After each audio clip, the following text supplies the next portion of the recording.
Hi hello friends, welcome to my channel Prasad Monika. So రివ్యూలోకి వెళ్ళే ముందు మన ఛానల్ని సబ్స్క్రైబ్ చేసుకోండి, లైక్ చేయండి, ఎంజాయ్ చేయండి. సో మూవీ రివ్యూలోకి వెళ్ళిపోదాం అండి. సో భక్త కన్నప్ప ఆల్రెడీ అందరికి తెలిసింది, పెద్దవాళ్ళకి చిన్న వాళ్ళకి. సో ఇప్పుడు న్యూగా మన మంచు విష్ణు గారు అయితే మూవీ తీశారు దీన్ని. సో దీంట్లో మన మంచు విష్ణు గారు హీరోగా చేశారు.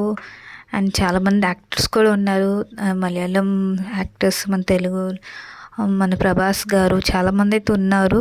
సో మూవీ రివ్యూలోకి వస్తే మాత్రం ఫస్ట్ హాఫ్ అంత లేదండి.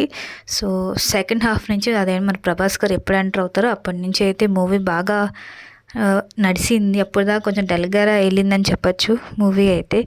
సో నాకైతే కొంచెం యావరేజ్గానే అనిపించింది ఆ మూవీ. కంటెంట్ కానీ మెయిన్ కంటెంట్ లేదని చెప్పచ్చు.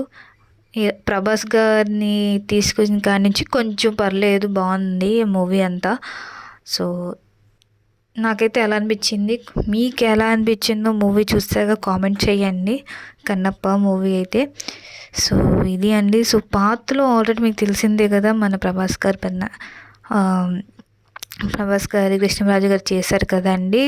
సో అప్పుడు డిఫరెంట్గా ఉంది, ఇప్పుడు జనరేట్ చేస్తే మాత్రం కొంచెం డిఫరెంట్గా ఉంది. కానీ ట్రై చేశారు, అది మాత్రం కుదరలేదని చెప్పచ్చు. సో అంటే మన కన్నప్ప గారు ఉన్నారు కదండి. సో ఇదివరకు ఎలా ఉండేవాళ్ళు దాని కంటెంట్ తీసినట్టున్నారు, బట్ కుదరలేదు. సో చూడాలి, మూవీ అయితే అలా ఉందని చెప్పచ్చు. నాకు మాత్రం అలానే అనిపించింది. ఫస్ట్ హాఫ్ అంతా కొంచెం యావరేజ్గా వెళ్ళింది. సో సెకండ్ హాఫ్ పర్లేదు, మన ప్రభాస్ గారు ఎప్పుడు ఎంటర్ అవుతారో అప్పటి నుంచి ఇంకా మూవీ ఒక రేంజ్కి వెళ్ళింది అని చెప్పచ్చు. సో ఇది నా రివ్యూ అండి కన్నప్ప.